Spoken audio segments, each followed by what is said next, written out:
Assalamualaikum warahmatullahi wabarakatuh.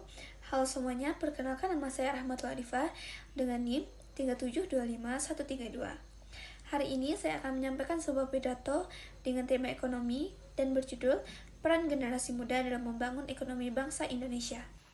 Alhamdulillahillazi hadana lihaza wa ma kunna linahtadiya laula an hadanallah. Yang saya hormati Ibu dosen pengampu mata kuliah Bahasa Indonesia, Ibu Endang Wahyuningsi, dan teman-teman yang saya banggakan. Puji dan syukur kita ucapkan atas kehadiran Allah Subhanahu wa Ta'ala, serta salawat kita hadiahkan untuk Nabi Muhammad Sallallahu Alaihi Wasallam, yang mana beliau telah membawa kita dari zaman jahiliyah hingga zaman yang penuh dengan ilmu pengetahuan seperti sekarang ini.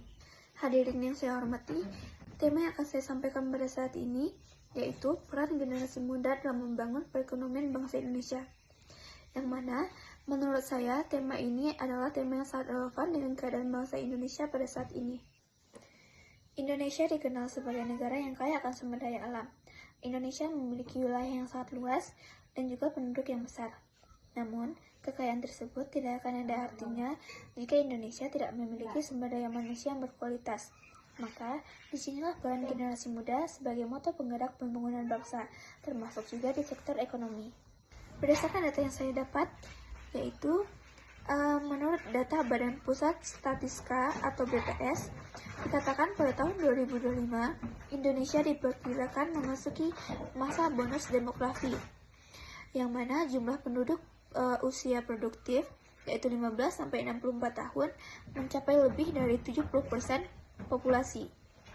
Ini berarti sebagian besar kekuatan bangsa berada di tangan generasi muda.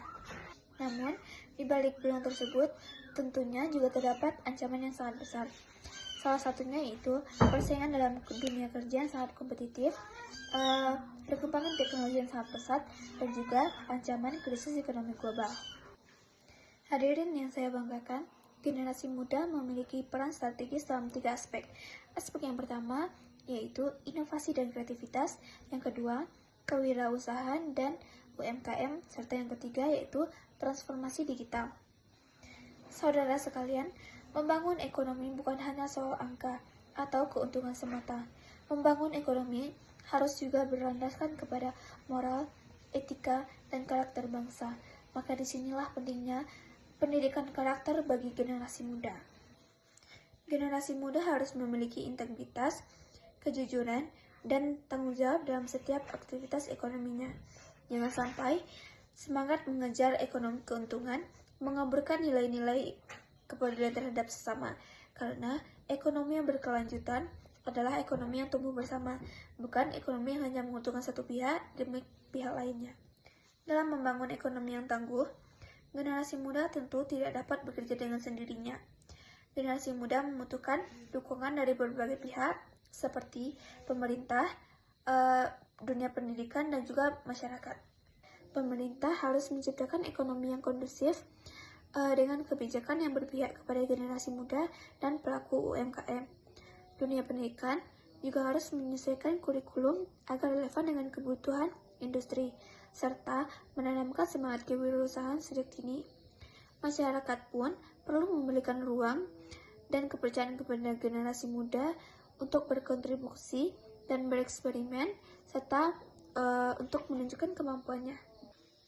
Saudara sekalian, kita semua adalah bagian dari masa depan bangsa Indonesia.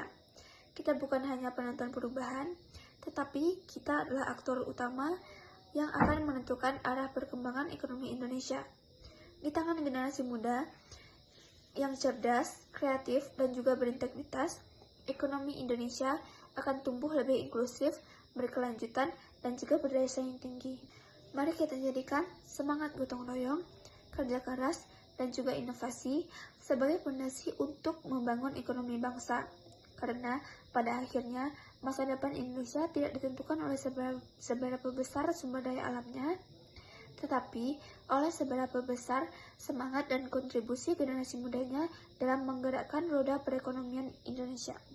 Demikianlah pidato yang saya sampaikan. Sebelum pidato ini ditutup, saya ingin menyampaikan sebuah pantun. Pergi ke pasar membeli roti, jangan lupa singgah ke toko Ani. ekonomi tumbuh karena berbagi, makmur bersama, bukan sendiri. Assalamualaikum warahmatullahi wabarakatuh.